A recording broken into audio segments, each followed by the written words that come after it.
Unknown गनमैन्स की तरफ से मेरे ऊपर अटैक भी हुआ। कहाँ पर?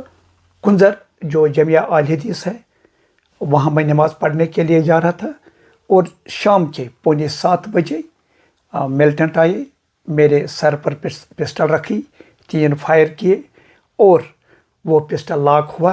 जब के लिए की तामीर और तरक्की के लिए बहुत इकदाम किए, लेकिन जब मैं मागाम से कुंजर आता हूँ, कुंजर पहुँच के ही कुंजर स्टार्टिंग से जहाँ पे बोर्ड लगा है थाने के पास, कुंजर से लेकर गोखामा तक मुझे कहीं कोई डस्टबिन नहीं दिखता है। यस, आपके दौर में भी डस्टबिन नहीं था, आज भी डस्टबिन नहीं। आपने कुंजर क्रालवेट रोड पर टोल लगा दिया है और वो भी ब्लाइंड करो पे आपने लगा दिया।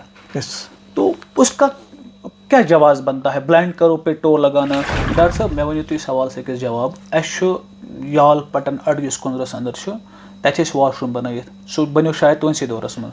मुझे लगता है कि कमो बेश अगर मैं उसका तखमीमा करूँगा 10-15-16 लाख के आसपास उसका तखमीमा आएगा, मगर तक मसले ये कि सह लॉक।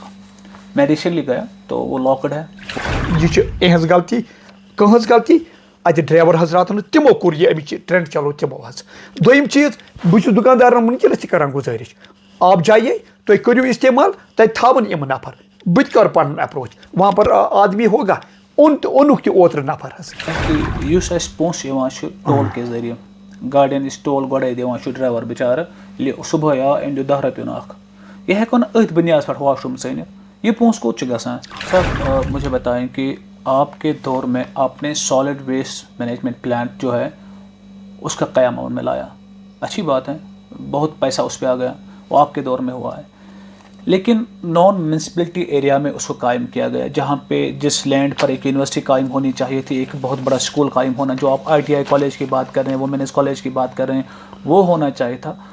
वहाँ पे एक सॉलिड वेस्ट मैं नहीं कहूँगा उसकी ज़रूरत थी, लेकिन इसका क्या इखलाकी जवाब बनता है कि आप म्यूनसिपल एरिया से कूड़ा करकट लाकर उसको नॉन म्यूनसिपलिटी एरिया में डाल दें? क्योंकि भाई मीर साहब को अपना लीडर नहीं मानता हूँ। अच्छा, लीडर नहीं मानते हैं? नहीं, मैं लीडर तो है, बाकी हैं उनके काम से आप कितना मुतमईन हैं? अब्बास साहब का दौर है, मुस्तफा कमाल साहब का दौर है, सबसे बेहतर दौर आप किस मीर साहब के दौर को एक तरफ छोड़कर, क्योंकि मैं मीर साहब के दौर इंक्लूड करता, लेकिन मुझे यकीन है कि आप कहेंगे मीर साहब के दौर से मैं ज़्यादा मुतमईन हूँ, इसलिए क्लियरली बता दीजिए अगर आपको लगता है अब्बास साहब ने नहीं किया है कुछ, तो लोगों को भी पता चल, अगर किया जितना उस जितनी एक्सपेक्टेशंस थी PDP सरकार से और जो MLA साहब थे, नहीं हुआ वो। उम्र की बात करूंगा, फारूक साहब ने हमारे साथ वादा किया लोगों के साथ, मैंने उनको वोट नहीं दिया, सीधी सी बात है, बट टंगमर्ग वालों ने दिया, तब भी वो MLA बन गए। उन्होंने कहा कि मैं बाबा पयामुद्दीन रिशी रहमतुल्लाह अलैह उनके नाम पर यहाँ पर यूनिवर्सिटी कायम करूँगा। अभी तो 1 ही साल हुआ है। जो 1 साल में क्या उसकी क्या शुरुआत, हाँ 1 साल हुआ ना, सही बात है। अब 12 गैस सिलेंडर कहाँ गए?